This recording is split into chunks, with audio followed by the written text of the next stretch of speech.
Welcome back, people of everywhere, for another session of R&R, and this time we will be taking a look at Friday the 13th, Part 2.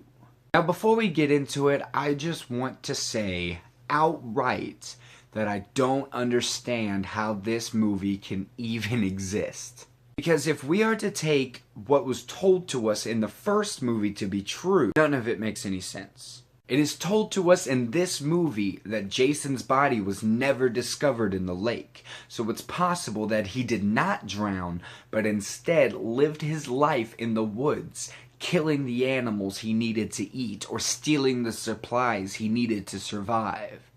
Which turns out to be true, because this is the movie with Jason as the killer. But you're telling me that when he supposedly drowned, to 23 years later, when the first movie takes place, Mrs. Vorhees just assumed he was dead? She was just like, well, my son can't swim, and he was out in the water. He must be dead. So I'm going to become a serial killer in his name. Never mind looking for him, or seeing if he's still alive. But all of that aside, how does Friday the 13th Part 2 hold up in comparison to the first one, which I gave an A? I mean, it's not bad. It's still enjoyable. I mean, this is where we get introduced to Jason, who is now an iconic horror character. But I can just imagine the meeting in the office when pitching this idea. So audiences seem to really enjoy Friday the 13th. So for this sequel, I want a bunch of camp counselors getting ready for the summer. But as they're doing so, I want an unknown killer to be stalking and picking them off one by one, only to be revealed in the final act where our main heroine must face off with said killer during a dark and stormy night. So you want us to do the first movie again? Of course not. The mother died. We'll just put Jason in there. The Jason that we established drowned and died as a child. I will just say that he survived. He didn't actually drown and he's living in the woods. And just to make it semi-different, give him a little home in the woods and have his mother's severed head in there for sentimental reasons. Alright, well, you're the boss. Also, aside from the copied and pasted plot, the kills are boring. Whereas in the first movie, there were some actually really good gore effects, from Kevin Bacon getting a spear through the neck, even just the cook for the camp getting her neck sliced in the woods. It all looked fairly decent, especially for such a low budget. In this one, you might see somebody with a slit neck for like a second and a half, or you might see a spear go through two people, but really you only see a bloody spearhead.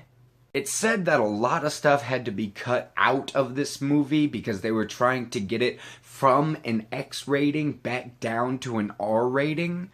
But I just don't understand why they had to cut so much out that the kills were just bland in comparison to a movie that came out barely a year before this one did. That's not to say that the movie is without enjoyment. To reiterate something I said in my last review, when I said that in slasher flicks you want characters you don't care about, that's not true.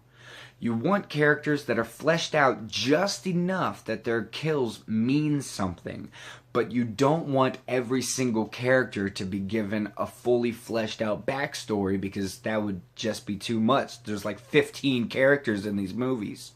So, where it mattered, the chemistry between the characters was good, and the characters that needed to be fleshed out were. Now, that is the two main heroes and the guy on the wheelchair. The guy in the wheelchair also had the best kill. Straight machete to the face.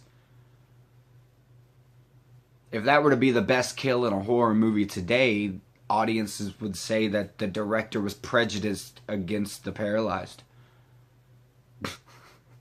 Oh, and that ending. Yeah. So you guys know what my problem was with the ending of the first movie.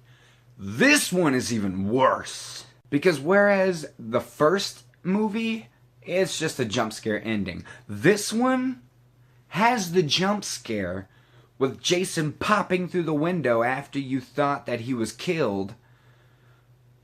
But then he grabs the lady, the screen flashes white, and then she's being put into an ambulance and carried away, asking where her boyfriend is.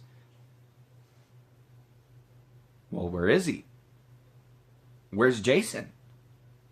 What just happened? It makes no sense. What? So while I may have griped more about this movie than praised it, I will say that it is still an enjoyably fun time. It is not as good as the first one, seeing as how the plot really doesn't make any sense in comparison to what we were told in the first one, and the kills were much more tame. That is why I'm going to give Friday the 13th Part 2 a B-. So what do you guys think of Friday the 13th Part 2? Do you enjoy the introduction of Jason, or do you prefer Mrs. Vorhees to be the killer? Let me know down in the comments, and thank you guys so much for watching. Don't forget to hit the like and the subscribe so that I can see you next time for more R&R.